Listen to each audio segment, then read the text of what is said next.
जो डिजीज़ हैं वो इन्फेक्शियस डिजीज़ हैं, मतलब जो एक पर्सन से दूसरे पर्सन से फैल सकती हैं, और जो वायरस, बैक्टीरिया, प्रोटोजोन किसी इन्फेक्शियस एजेंट्स के कारण जो फैलती हैं उनको हम कम्युनिकेबल इन्फेक्शियस डिजीज़ कहते हैं।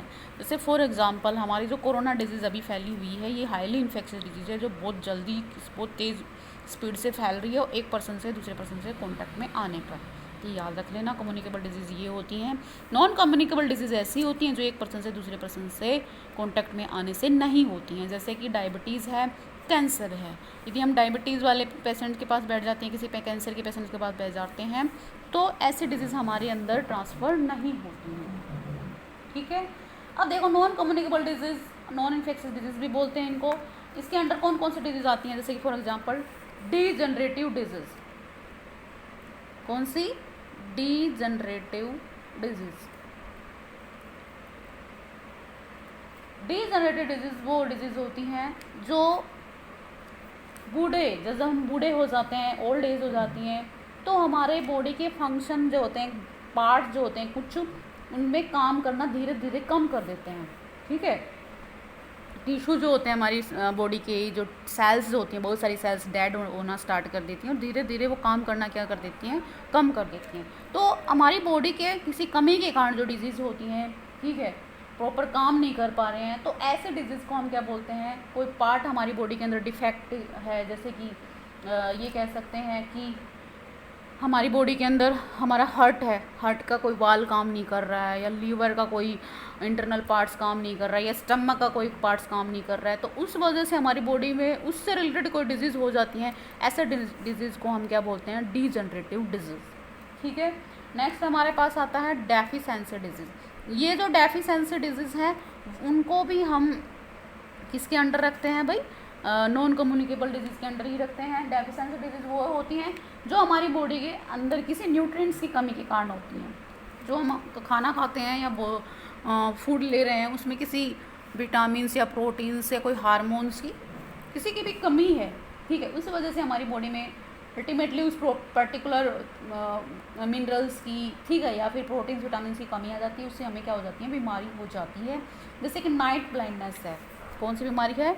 नाइट ब्लाइंडनेस जो है एक ऐसी ही डिजीज़ है जो हमारी बॉडी के अंदर विटामिन ए की कमी के कारण होती है। किसके कारण होती है? विटामिन ए की कमी के कारण, जिससे हमें दिखाई देना बंद हो जाता है। क्या हो जाता है भाई? दिखाई कम दिखाई देने लगता है। तभी तो कहते हैं कि विटामिन ए है वो कैरेट के अंदर मिलता है, जो हरी पत्तेदार जो सब्जियां होती हैं उसके अंदर मिलता है।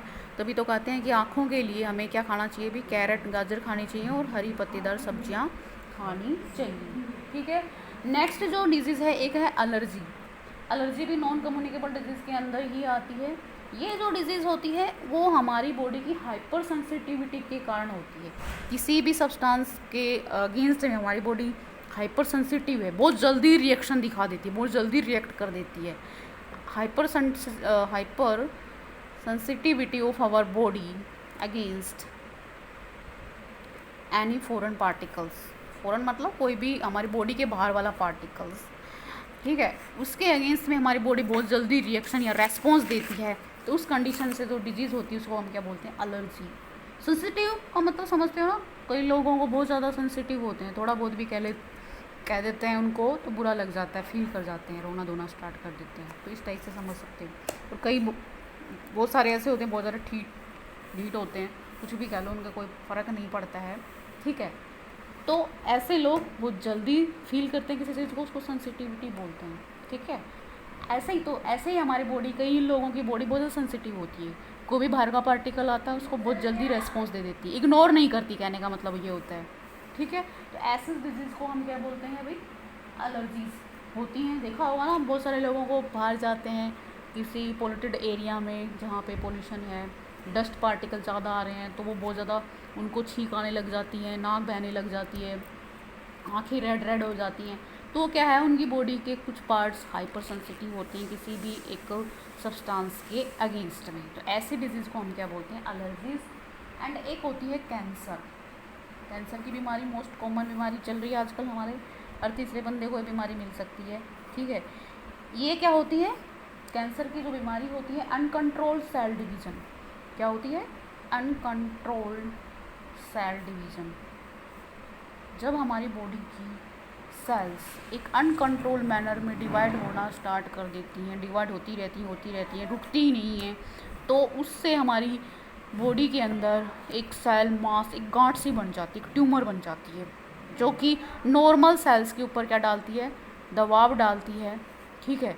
और नॉर्मल सेल्स भी अपना काम प्रॉपरली नहीं कर पाती हैं, तो ऐसी बीमारी को क्या बोलते हैं, कैंसर। जैसे फॉर एग्जांपल मान लो एक रूम है और एक रूम में क्या कर रही है, होल्ड कर, जैसे एक रूम है, एक रूम में 10 लोगों को बैठने की जगह है, 10 लोग आराम से इजीली वो बैठ रहे हैं, उनकी बैठने की सीट है, बट उसी में हम 20 या 30 लोग घुसा दें तो क्या होगा, 10 लोगों के साथ उनको अनकम्फर्टेबल फील होगा ना।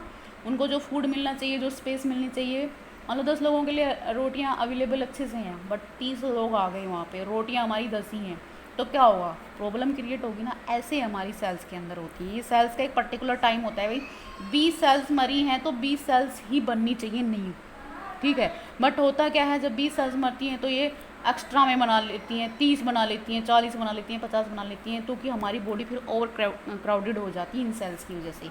और जो नॉर्मल सेल्स हैं उनके ऊपर फिर वो दबाव डालती हैं, उनके फंक्शन को अफेक्ट करती हैं, तो ऐसे डिजीज़ को क्या बोलते हैं हम, कैंसर।